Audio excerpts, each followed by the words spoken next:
Zaman Nabi Allah Ibrahim alaihissalam, beliau dapati seorang anak muda yang izin untuk nikah. Setelah anak muda itu pamitan, datang lagi tamu berikutnya.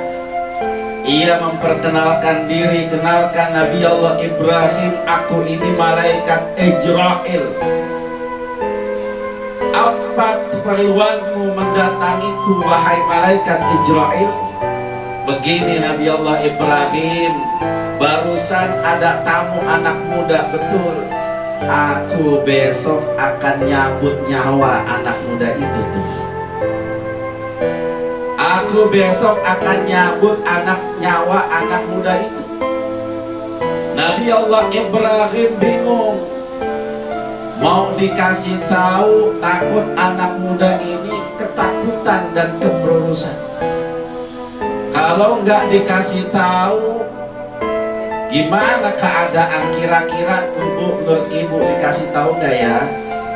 Bu, dikasih tahu nggak ya? Mau tahu bu? Mau tahu bener apa tahu doang?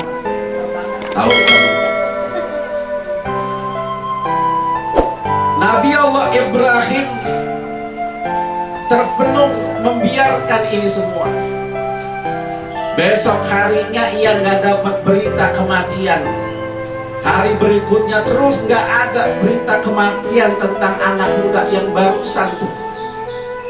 Terus sampai sekian lama, sampai 30 tahun, barulah ketemu Nabi Allah Ibrahim dengan malaikat Ijrail. Dan ditanya, wahai malaikat Ijrail, bukankah engkau 30 tahun yang lalu akan mencabut anak muda yang pernah datang ke rumah? Tapi sampai kini hari anak itu, orang itu masih tak hidup, bahkan menjadi keluarga yang bahagia. Lalu apa kata malaikat Ijrail? Aku ingin cabut nyawanya pagi itu. Malamnya orang itu bersodakoh. Malamnya orang itu bersodakoh, sehingga dengan sodakohnya aku panjangkan umur anak muda itu. Assalamualaikum warahmatullahi wabarakatuh.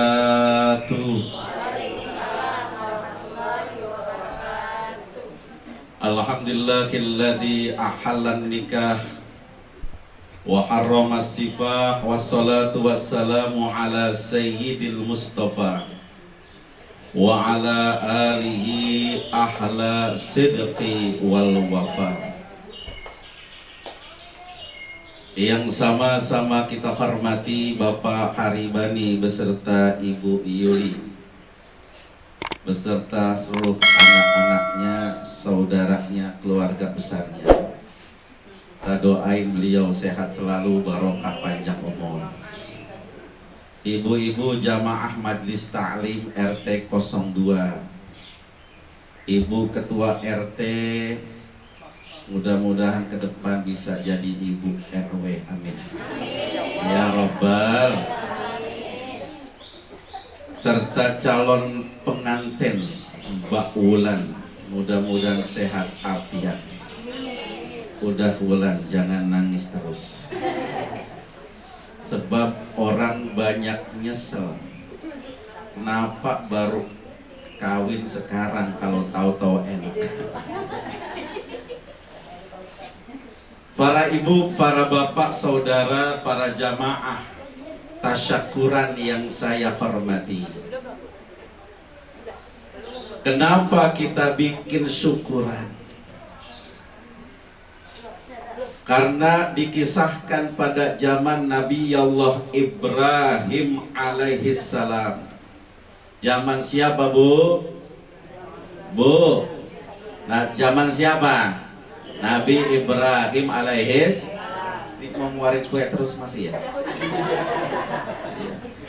Telepon ada telepon.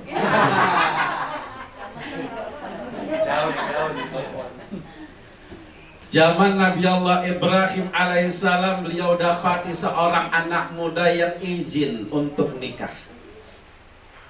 Setelah anak muda itu pamitan, datang lagi tamu berikutnya.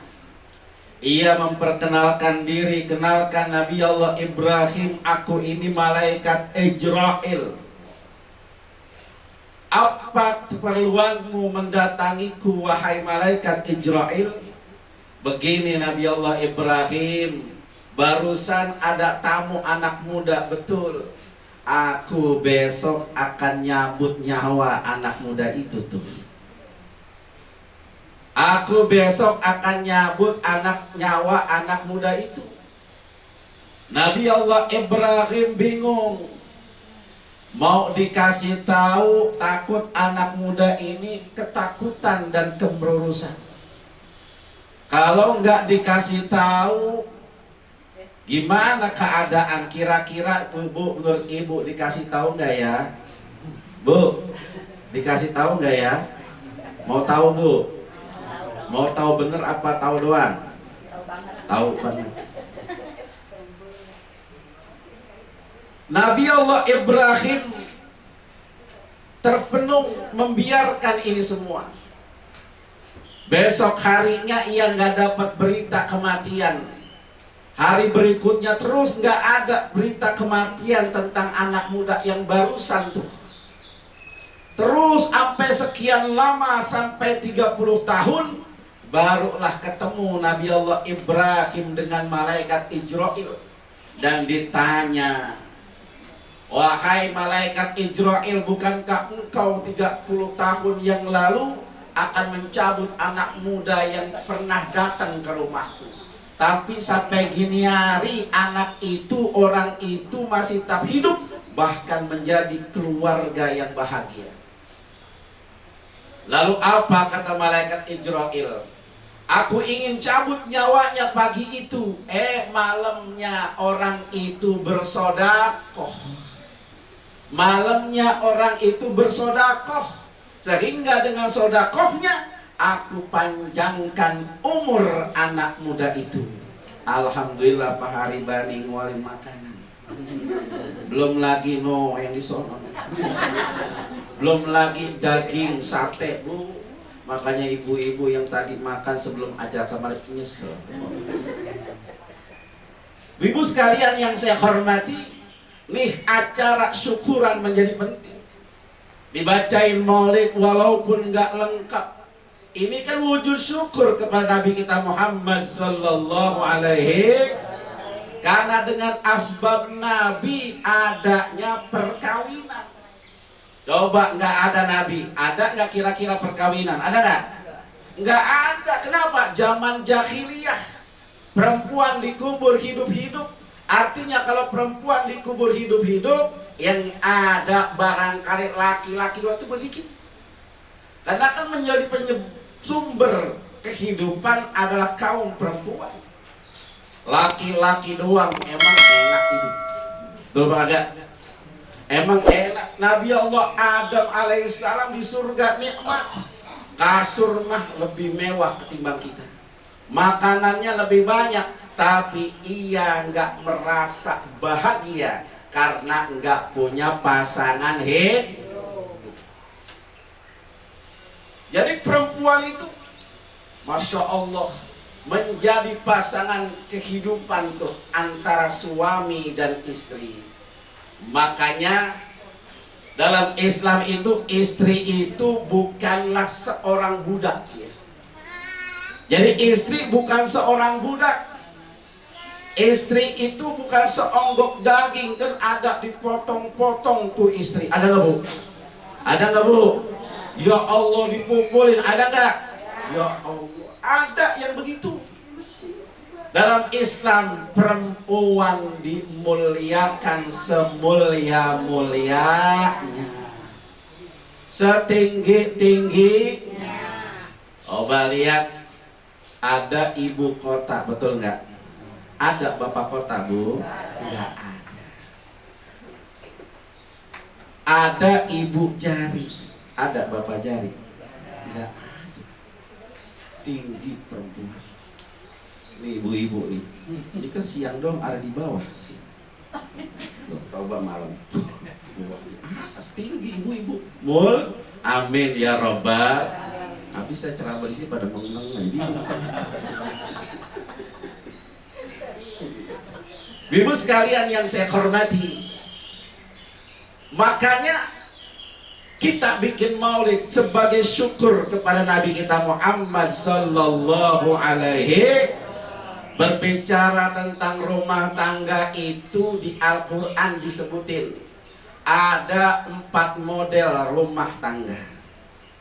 Jadi ada 4 model rumah tangga. Ada berapa model, Bu? Ibu-ibu kan dari semalam udah bingung. Ini kira-kira nih acara selamatan Bu Yuli kok pakai baju apa? Dari semalam udah bingung. Makanya sampai gini ya. Udah nggak usah bingung, Bu. Emang saya mau orang mana? Orang sini. Ya kan? Biasa ibu mau balik mah dengan ceramah Bu Edi. Ya kan? Udah biasa saya mah. Jadi saya akan sambil makan. Ya, emang pisangnya belum ada itu. Tenang aja. Double. Ibu sekalian yang saya hormati nih. Model pertama rumah tangga itu model Nabi kita Muhammad sallallahu alaihi dengan Siti Khadijah. Rumah tangga yang Rasulullah sabdakan baiti jannati, rumahku itu surgaku. Wa ana khairan min akhli, aku keluarga yang paling baik. Lihat ibu-ibu, jujur rumah takbir itu kecil, perabotannya nyaris gak punya, tapi beliau berani menjamin rumah tangganya itu adalah kebahagiaan. Karena rumah tangganya bingkainya adalah agama. Rumah tangga bingkainya agama. Maka ulang saya pesan, jangan jauh-jauh dari agama. Jangan kosongin rumah kita dari agama. Sinari rumah kita dengan sholat, dengan ibadah, dengan zikrullah. Kalau belum rawat anak yatim, dekat dengan orang soleh, insya Allah rumah tangga kita menjadi rumah tangga yang sakinah mawaddah warahmah. Kita kan kalah sama orang dulu. Orang dulu lihat tuh, kerjaannya cuma macul, ngoret, tapi hidupnya bahagia. Anaknya pada di sekolahin, bahkan bisa bikinin rumah buat anak-anaknya. Tanahnya banyak, tanahnya luas. Kenapa? Mereka hidupnya barokah. Kenapa demikian? Enggak lepas hidupnya dari agama. Coba orang tua dulu kalau ngomong kan enggak lepas dari zikir. Iya kan? Pendaringan kosong, diangkat, ngucapin apa kok? La ilaha illallah, beras agak ada. Ya kan? Adem. Lakinya belum pulang-pulang, ngomongnya apa? Aki-aki kemana sih ini? La ilaha illallah, aki-aki belum pulang. Bocah bader banget, sambil bawa kayu menyerampang bocah, ngomongnya lu bader banget lu. Gua kalau tahu bader, gua masukin lagi perempuan. Ya ilaha illallah, punya anak bader banget tuh. Hidupnya selalu mengkaitkan dengan Allah Subhanahu.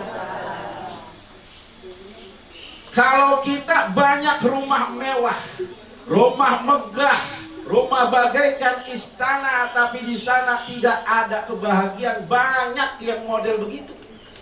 Buktinya apa kira-kira? Yang dugem orang susah atau orang miskin? Yang dugem dunia malam orang kaya atau orang susah? Orang kaya. Yang anaknya narkoba orang susah apa orang kaya? Orang kaya. Kelompok pang kebanyakan juga anak orang-orang kaya. Itu mereka tujuannya nyari kebahagiaan. Gak ada kebahagiaan kecuali mengkaitkan diri kita dengan agama. Kadang-kadang patokan kita adalah ekonomi. Dunia kita kadang-kadang lihat orang, sehingga patokan kita orang. Sampai kapanpun gak akan pernah selesai. Karena di atas langit ada langit. Ada lagi langit. Hatta zurtumul maqabir, sampai masuk ke liang kubur, sampai mulut masuk tanah, baru bakal berhenti. Tetangga kita punya ini, kita ngeredit lagi. Spring bed ngeredit, motor, ya kan, kulkas, rumah, sampai HP, buka pintu bunyinya. Bagaimana bisa tenang pikiran, sehingga ibadah pun kadang-kadang sholat mikir Allahu Akbar, belum bayar rumah, belum bayar motor, belum bayar kulkas. Bu-ibu sekalian yang saya hormati, Rasulullah SAW sebagai contoh teladan buat kita, beliau katakan baiti jannati, rumahku itu adalah surgaku. Ia panggil istrinya dengan panggilan kesayangan. Bahkan ada istri namanya Siti Aisyah, nggak pernah disebut namanya, tapi dipanggil ya Humairah, wahai wanita yang kemerah-merahan. Gak pernah lepas keluar rumah kecuali mencium kening istrinya. Kira-kira begitu apa enggak, Bu? Enggak. Laki kita begitu apa kagak, Bu? Tolak contoh ya, Bu. Nabi kita Muhammad, Bu Edi itu besok bilang sama lakinya, Senin masuk. Manggilnya apa, Bapak? Pak, dekat Ustadz Bahrudin, Nabi itu mencium kening istri kalau mau pergi mau pulang. Ayo cium, Pak. Cium, Pak. Depan pintu nggak apa-apa. Suami istri mah halal barokah.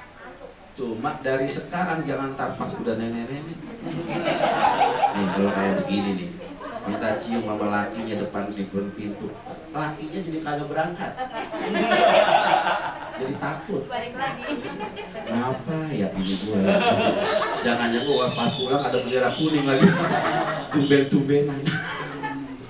Rasulullah Sallallahu Alaihi mencium, kadang mencium tangan istrinya, Masya Allah. Mencium tangan anaknya. Kadang-kadang kita kan pengen dicium-cium begini nih. Rasulullah Sallallahu Alaihi Wasallam terkadang mencium tangan istrinya, Masya Allah. Indah apa kagak, Bu? Enak apa kagak? Kayak laki kita. Kadang-kadang kita baru pengantin baru dua ngomong sayang.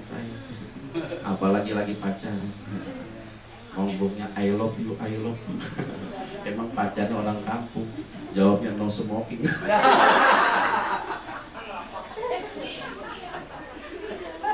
Para ibu saudara, rumah tangga model kedua nih. Rumah tangga model kedua siapa? Rumah tangga yang suaminya soleh, suaminya baik, ahli ibadah, ahli kebaikan, menyeru kepada kebaikan. Tapi sang istri justru sebaliknya, menentang dakwah Islam. Tidak seperti suaminya. Rumah tangga model begini adalah rumah tangga Nabi Lut alaihi salam. Na'udzubillahi min. Jadi kalau kata laki kita baik, kita ikut baik. Laki kita emang doyan agama, kita dukung agama. Yang namanya dunia emang terkadang nggak kurang sempurna, Bu. Itu dunia begitu emang. Kadang-kadang laki baik, sopan santun, rajin ibadah, duitnya raga jarang, emang. Ya kan? Ya betul, Bu. Tapi kadang ganteng, cakep, duitnya banyak, lagunya. Nah itu dunia begitu. Ya, bener banget. Ibu-ibu sekalian yang saya hormati nih, rumah tangga model kedua. Ada rumah tangga model ketiga. Siapa itu? Rumah tangganya Fir'aun. Fir'aunnya penentang agama, bahkan dirinya mengaku sebagai Tuhan. Istrinya Siti Asyah menjadi wanita suci, tidak pernah tersentuh oleh Fir'aun. Allah sayang kepada wanita ini, sehingga kalau ingin bergaul Fir'aun, Allah jemakan iblis menyerupai Siti Asyah. Siti Asyah terjaga karena dia muslimah. Rumah tangga Fir'aun, suaminya menentang agama, mengaku diri sebagai Tuhan, istrinya wanita soleh. Ini mirip sekali dengan film-film di Indosiar yang siang-siang itu, kisah nyata. Iya. Istriku hamil muda, aku punya madu muda. Yang tadi ada. Ibu sekalian yang saya hormati, istri ini model begini nih. Suami baik yang bagus, istri baik. Rumah tangga yang jelek adalah model keempat. Siapa itu rumah tangganya Abu Lahab yang Allah Subhanahu wa taala abadikan dalam Al-Qur'an? Tabbat yada abi lahabin wa tab, ma agna anhu maluhu wa ma kasab, sayasla naran dzata lahab wa imra'atuhu hammalatal hatab fi jidha hablum min masad. Abu Lahab, suaminya penentang dakwah Rasul. Beberapa kali Abu Lahab mencelakai Nabi. Nabi lagi sholat ditaburin kotoran unta. Bahkan perut unta yang kotor. Istrinya nggak kalah. Tiap pagi selalu menabur-nabur duri. Pohon-pohon duri dibawa tempat biasa Nabi lewat. Istrinya penentang Nabi, penentang agama, suaminya mendukung. Suaminya penentang agama, istrinya mendukung. Na'udzubillahi min. Jadi kalau dua kelompok ini, dua orang ini bersepakat gak demen agama suami istri, maka namanya rumah tangganya Abu Lahab yang bagus, contoh keluarga Nabi Muhammad yang semuanya ada ketentuan. Apa ketentuan? Dalam Islam kan semua diatur, ya kan? Syarat rukun nikah ada, kewajiban suami ada, kewajiban istri. Masya Allah, bulan terus dah ngaji dah. Kewajiban istri meskipun kita gaji gede tetap taat sama suami. Almar'atus solehah, istri yang solehah, idza nazarat, apabila suaminya melihat, ya kan? Apabila almar'atus solehatu, wanita yang soleh, hafizatun, dia menjaga dirinya, qanitatun, ahli ibadah, apabila suaminya memandang tambah tambah sentuh. Jadi kalau suami cakep, tambah bahagia, pulang dari kerjaan, lihat istrinya udah mandi, udah dandan menor, udah pakai bedak, udah pakai baju yang bagus, tuh namanya istri yang soleh. Makanya ada tipe ruangan, Bu. Ada ruangan tamu, ada ruangan dapur, ada ruangan kamar, ya Bu, ya, betul nggak? Jadi kalau di dapur kita seolah-olah pembantu, artinya apa? Masakannya enak, tuh, masakan harus enak, tuh. Rajin. Kalau di ruang tamu seperti ratu, rapi, cakep, sehingga lakinya pulang mandi, cakep. Lakinya pulang rambut aut-autan, baru mandi, mana kemben aja. Kebetulan ada TV yang lagi demen yang bilang dia nongkrong di sini, tiduran lagi. Kata laki ini, bini gua sakit apa ada ya? Dikata sakit makan banyak, dikata kagak sakit kemben begini. Jadi kagak nafsu laki begitu. Padahal di luar banyak pandangan yang menarik, tapi kalau di tempat tidur boleh ibu-ibu kayak cabe-cabean. Asik apa kagak? Asik apa kagak? Ya Allah. Emang begitu. Inilah Islam. Karena tujuan pernikahan salah satu memenuhi biologis. Kenapa udah Allah tentuin, ya kan? Karena dengan hal demikian manusia jadi hidup dan berketurun. Dulu sekalian yang saya hormati, jadi taat sama suami, sama taat sama suami sama orang tua di saat memerintahnya bukan maksiat, bukan dosa. Taat sama suami, cium tangan sama suami, bulan cium tangan. Sekarang belum nikah, jangan, bentar. Ya, sekarang jangan manggil papa dulu, ayah jangan nanti, ya kan? Panggil suami ayah, jangan panggil nama. Suaminya namanya Udin, panggil Udin. Panggil Abi, panggil apa? Apalagi Abi juga kan menarik ya. Papa ya. Kalau papi ketinggian deh. Kalau papi itu biasanya makannya mewah. Ini makan toge loh papi. Apalagi oncom. Lagi ngomong papi ada gigi tersisa bekas cabai, kurang pantas. Ibu sekalian yang saya hormati, nih dalam Islam cuma satu tugas perempuan tuh, di samping taat ibadah menjaga kehormatan dirinya, maka taat kepada suami. Apa bu? Taat pada suami. Umpamanya, ya kan? Nih enak banget bu. Kewajiban nyuci itu bukan kewajiban istri loh. Nyuci, nyapu, masak itu bukan kewajiban. Nggak ada berpikir kewajiban istri nyuci, masak nggak ada. Sebab yang berat-berat itu tuh suami tuh. Enak apa kagak bu? Enak apa kagak? Wah, enak amat Pak Ustaz. Cuma disuruh taat doang ya. Taat doang malah enak apa kagak? Kalau kata suami, ibu tiap hari nyuci. Nah, nyuci. Ini tiap hari masak ya, tugasnya masak. Cuma satu, disuruh taat sama suami. Kalau disuruh nyuci mau, suruh masak mau, suruh ngurus rumah mau. Ya Allah. Almar'atu idza sholat khamsaha, wanita sholatnya 5 waktu. Wa shamat sahroha, puasa Ramadan full. Wa hafizat farjaha, dijaga kehormatan kemaluannya.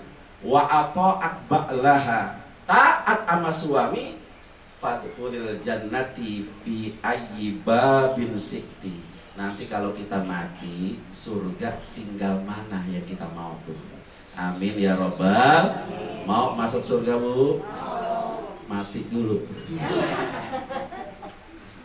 Nah, yang terakhir ini nasihat sebentar ya, dari Sayyidina Ali karramallahu wajhah, dari Sayyidina Ali, bahwa beliau saat akad nikah, saat perkawinan dituntun oleh mertuanya Nabi kita Muhammad sallallahu alaihi tuntun.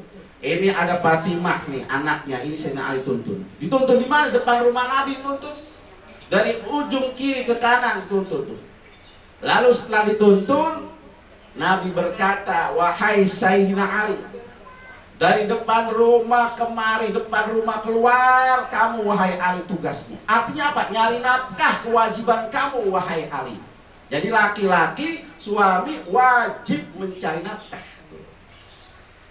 Kemudian kata Rasulullah SAW kepada Sayyidina Ali dan anaknya Fatimah, dari dalam rumah ke dapur engkau wahai Fatimah, urusan dalam, urusan dapur rapiin, kewajiban jangan dibalik.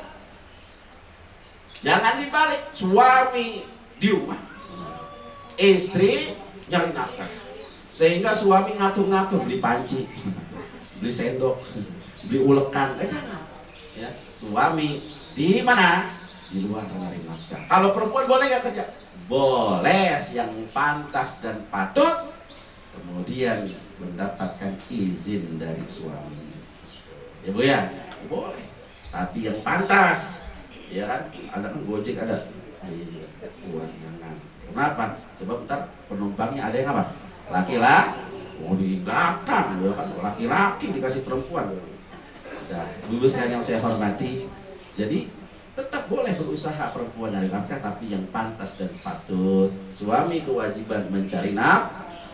Kecuali Pak Haribani, dulu udah pensiun dia, kontrakan udah banyak, kagak ngapa-ngapa. Coba bu, itu rupa-rupa yang menjajar di asap punya siapa itu? Punya siapa coba bu? Rupa-rupa di asap itu Dia. Lama kamu dulu, hasil banyak. Nggak apa-apa, namanya investasinya udah ada. Suami berkewajiban mencari nafkah. Kalau suami berkewajiban mencari nafkah, langkah-langkahnya dihitung jihad. Amin ya robbal. Begitu juga istri mengurus suami dan anak-anak, dia menjadi menteri dalam negeri rumahnya, sehingga lahir putra putri yang soleh dan solehah, sehingga kelak menjadi pemimpin agama dan negara. Mari sama-sama tutup dengan taklim, dengan baca Ummul Qur'an Fatihah. Mudah-mudahan hajat dan syaibat Allah kabul, kita juga semuanya Allah kabulin niat kita. Ala hadiriniyah Al-Fatihah. A'udzubillahi minasyaitonir rajim. Bismillahirrahmanirrahim. Alhamdulillahirabbil alamin arrahmanir rahim maliki yaumiddin. Iyyaka na'budu wa iyyaka nasta'in. Ihdinas siratal mustaqim. Siratal ladzina an'amta 'alaihim ghairil maghdubi 'alaihim waladdallin. Amin. Astaghfirullahaladzim. Alhamdulillahirabbil alamin. Allahumma shalli wa sallim ala sayyidina Muhammad.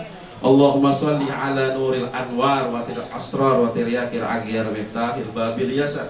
Sayyidina Muhammad al-Mukhtar wa alihi athhar wa ashabil akhyar adada ni'amillah wa ibdalih. Allahumma ya muyassir wa la tu'assir. Allahumma ya muyassir yassir wa la ya musahhir sahil alaina umurana wa balligh maqasidana waqti hajatina wa sadid duyunana wa nawwir qulubana wa sahih ajsadana wa arzaqana wa ulumana wa kulla shay'in ma'ataitana bi fadlika wa manika ya akramal akramin. Rabbana atina fid dunya hasanah wa fil akhirati hasanah wa qina adzabannar. Wa sallallahu ala sayyidina Muhammadin walhamdulillahi rabbil alamin. Wassalamualaikum warahmatullahi wabarakatuh.